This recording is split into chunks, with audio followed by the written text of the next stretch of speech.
এই ভিডিওটা শেষ পর্যন্ত দেখলে বুঝবে পরিশ্রম আসলে কাকে বলে।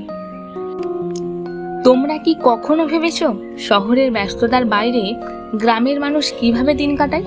চলো আজ তোমাদের নিয়ে যাই আমাদের গ্রামের একদম সহজ শান্ত একটা জীবনে, যেখানে সকাল শুরু হয় পাখির ডাক আর হালকা বাতাসের ছোঁয়া।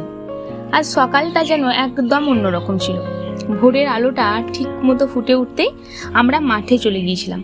চারপাশে হালকা কুয়াশা, বাতাসে একটা ঠান্ডা ছোঁয়া, আর সেই নিস্তব্ধতার মাঝে শুধু কাজের শব্দ।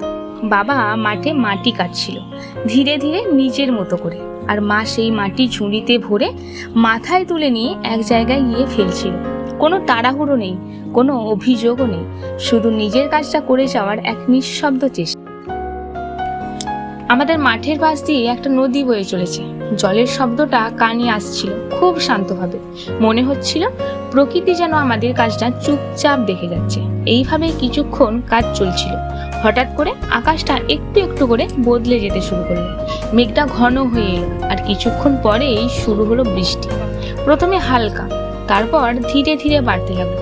কিন্তু বাবার কাছে কোনো ছাতা না থাকায় শেষে কাজ করার সেই ধামাটা মাথায় তুলে নিয়ে বসে পড়লো, যাতে মাথাটা না ভেজে। ওই মুহূর্তটা দেখলে মনে হয় জীবনে কত কষ্টই না মানুষ চুপচাপ